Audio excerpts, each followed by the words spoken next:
today guys is gagawa tayo ng ating gagawin na chicken pastil. So first, lalagayin muna natin yung chicken dito sa pinakuluan. Tapos ito yung ingredients na ilalagay ko. Habang naglalaga ako, meron tayong sibuyas, luya, paminta na buo, at saka dahon ng paminta. Lagay ko na dito yan kasi kumukulo na. Tapos, ilagay na natin yung ating chicken breast. Malinis na po yan. Hayaan natin siyang kumulo hanggang sa maluto yung chicken breast. Pinakuluan na chicken breast.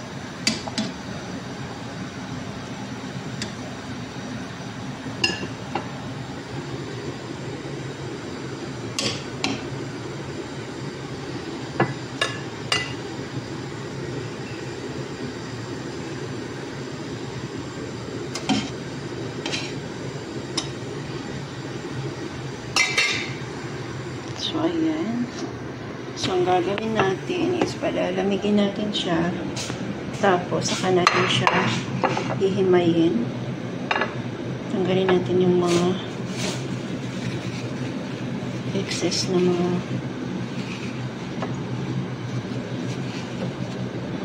kailangan dry po siya. Para hindi po masira yung ating pastil.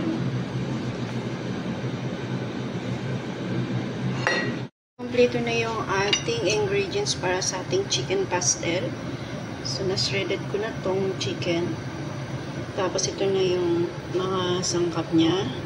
Meron tayong chili powder, black pepper, chicken cube, at saka Ajinomoto, adding seasoning, plus soya sauce, at dark sauce, oil, yung vinegar, at saka yung butter natin. Meron na tayo ditong garlic, ginger, at saka sibuyas. So, mag-start na tayo. Mainit na tong pan. Nilagay ko. So, maglalagay na tayo dito ng mantika.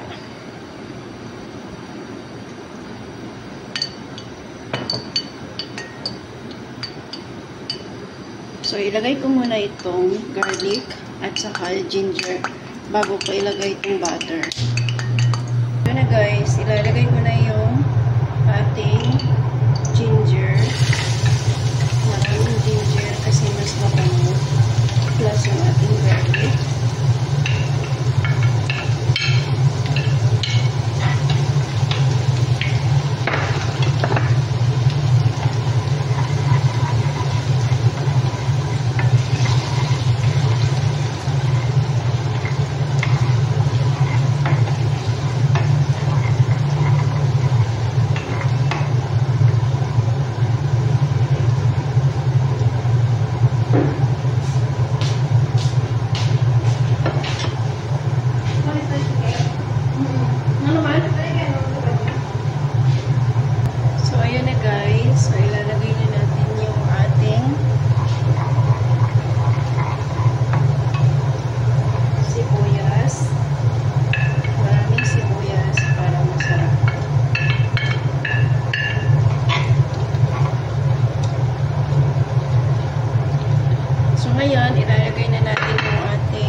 color.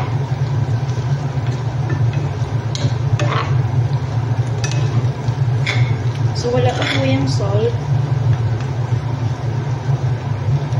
Kasi meron tayong magic cube at saka soya. So, alam naman natin maalat yan. So, kailangan mo pinalagyan ng salt para hindi siya alat. Tikman muna bago siya dagdagan ng salt. So, pag na-mix mo na siya lahat, hayaang maluto.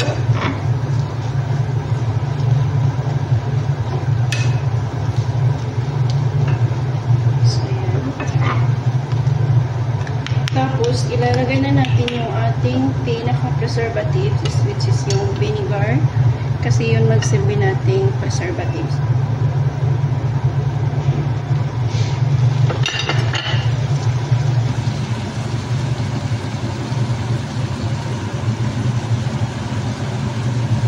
So, tingnan nyo yung kulay. So, kung nalagyan nyo na siya ng vinegar, huwag nyo muna siyang i-mix or halukayin. Hayaan muna natin matanggal yung acid ng vinegar or yung amoy niya.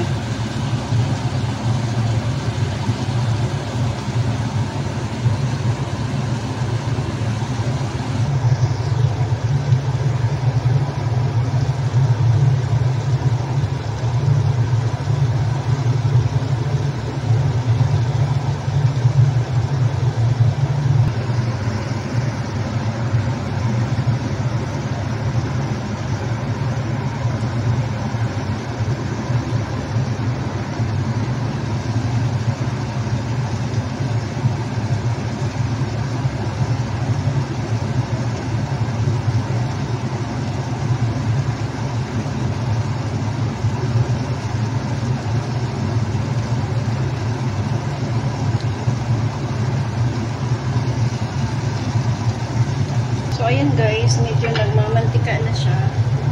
So, kailangan na natin siyang balbaliktarin. Kailangan matos siya ng ating mantika.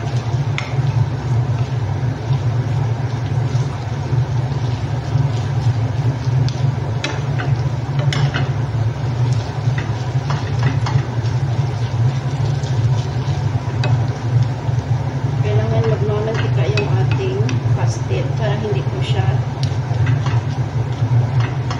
masira. Hindi po siya dry.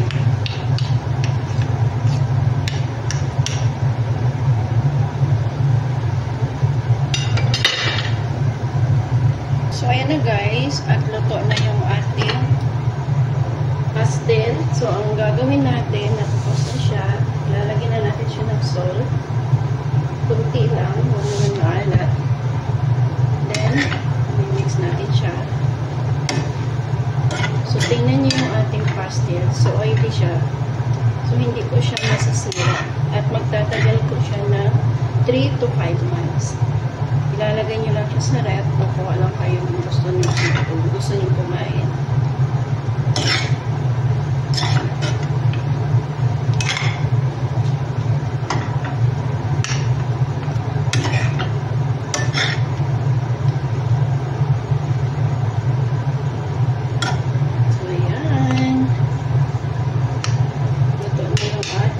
Pastel.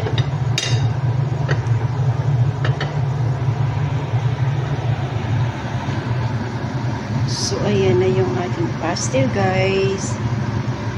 Thank you for watching. See you again next time. Bye-bye.